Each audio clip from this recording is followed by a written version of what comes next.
want to commend the new show, Sharon, kasama ko kapatid, dahil ibang klaseng show ito.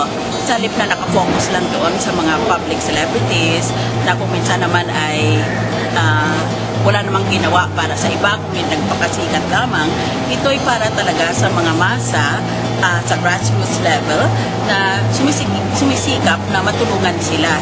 Na halimbawa, kung may kwento sila na hirap sila sa buhay at nagtagumpay sila dahil napakasipag o porsigido, kaya mapagdasal, nagbibigay inspirasyon sa ibang mga manonood.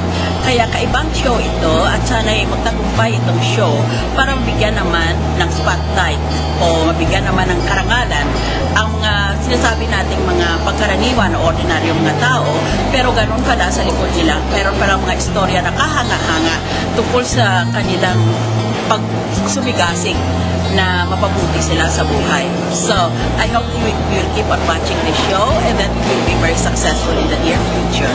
I very happily invite you to watch the next episode of Sharon dahil I will be there with Sharon and we are going to discuss ways of empowering women and also things that women like to do at home no matter how busy they are in the office. Kaya sa tingin ko ay magiging masigla itong show na ito at makapagbigay tayo ng konting aliw sa mga nanonood, lalo na sa mga fans ni Sharon. At makikita nyo dito doon sa episode na yun, mapilit natin si Sharon at tumakbo pagka senador sa susunod na halalan. Very good news for her fans. So, just tune in on the next show. Sharon and I will be very happy to share company with you. Sharon, kasama mo kapatid. Lunes hanggang Biyernes, 4:30 p.m. sa TV5.